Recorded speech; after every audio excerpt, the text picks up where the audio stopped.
Hey everyone, and welcome to This Explainer. Have you ever actually stopped to think about just how deeply flawed human decision-making can be? I mean, we really like to think of ourselves as these highly rational creatures, right? Like we're constantly calculating risks and rewards to optimize our lives. But the reality is far more complex, and honestly, it's absolutely fascinating. Today, we're going to unpack a profound psychological mystery. We're looking at a phenomenon that completely defies logic, this deeply ingrained human tendency to actively choose paths that lead straight to our own detriment. This whole concept is built right around the intense friction between what we know and what we actually do. Just listen to this absolute powerhouse of a declaration from our source text. We will do what we want to do, and we will believe in what we want to believe, and we will consume what we want to consume, even if it is harmful to us. Wow, the sheer unapologetic defiance in that statement is striking. It's this powerful declaration of human autonomy that perfectly captures a deeply rooted stubbornness in our species. Notice how it doesn't say we might consume what we want or that we sometimes do. It says we will. It's a completely absolute statement of intent, putting our immediate desires and our personal freedom way above our own well-being. And really, this quote sets the perfect stage for the absolute core of our discussion today. To bring this broad psychological concept down to earth, the source material points to two extremely specific, universally recognized examples: cigarettes and alcohol. We aren't talking about some obscure fringe behaviors here. These are incredibly common, globally practiced habits. I mean, almost everyone watching right now knows someone who smokes or drinks. Or, maybe you partake yourself. By focusing specifically on cigarettes and alcohol, we can clearly see this behavioral paradox at work in everyday life. We're taking that grand, defiant quote we just talked about and applying it to a reality that we navigate every single day. So the absolutely crucial point here is establishing the exact nature of these two examples. The text explicitly states that cigarette smoking is injurious to health and drinking alcohol is injurious to health. And the key word there is injurious, which basically means causing or likely to cause actual damage or harm. We really need to anchor our discussion on this undeniable reality. We aren't talking about activities with some mild, highly debated risk. We're talking about substances that are fundamentally, inherently proven to cause physiological damage to the human body. There's literally no ambiguity here. The starting line for this whole behavioral equation is guaranteed harm. But here's the wild part. Society hasn't just ignored this harm. In fact, we've built what you could call a massive wall of deterrence. Let's methodically walk through the systemic barriers the source highlights, because it's pretty staggering. First, written product warning labels. The harm is quite literally stamped right onto the packaging of the products themselves.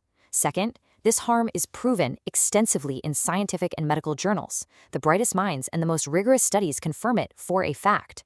Third, media advertising bans. These products are often legally restricted from being promoted in the media just to prevent influencing people. And fourth, strict doctor advice to stop. If you sit in any medical professional's office, you are going to be directly instructed to cease smoking and drinking. Just think about the sheer weight of those four pillars. They represent a massive, inescapable systemic effort to broadcast the truth of the harm. And this brilliantly illustrates the ultimate clash.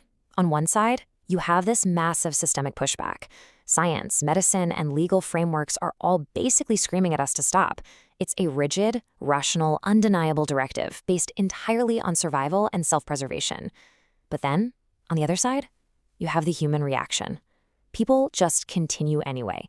It is a direct, head-on collision between flawless logic and irrational, stubborn human action. All of those warnings, all of that data, all of those direct interventions from doctors, and they simply bounce right off the armor of human desire. Which brings us to the core concept of our explainer today. We're calling it the sovereign choice. It's the deliberate human decision to consume harmful things despite overwhelming evidence, despite the warnings, and despite the restrictions. It is kind of the ultimate exercise of individual autonomy. We are quite literally choosing our independence over our most basic self-preservation. When someone picks up a cigarette or a drink, knowing absolutely everything we just discussed, they aren't acting out of ignorance. Not at all. They're acting out of sovereignty. They're asserting their right to govern their own body and make their own choices, even if that choice is objectively a terrible one. So this forces us to ask a really difficult question. Why? Why do we completely ignore the warnings? I actually want you to really think about that for a second. Given the absolute certainty of the harm and the totally inescapable presence of the deterrence, what is it inside the human mind that looks at a perfectly logical, scientifically backed warning label and just decides to actively override it? Is the desire for immediate gratification simply that much stronger than the fear of long-term consequences? Or is it fundamentally about control? Are we just trying to prove to ourselves that we answer to no one? Not the doctors, not the scientists, not even our own survival instincts? No, the source material doesn't try to untangle all the deep psychological roots of why we do this. Instead, it just leaves us with this incredibly chilling, undeniable fact. Yet many people continue to do so at their own peril. It's a quiet but super profound summary of the human condition. We are armed with literally all the knowledge in the world. We're protected by systemic warnings and expert advice. But at the end of the day, the choice is ours alone. And time again, we prove that we will embrace our autonomy. We will consume exactly what we want, and we will willingly pay the heavy, personal cost of our sovereign choices. It's definitely a reality worth reflecting on the next time you make an everyday choice.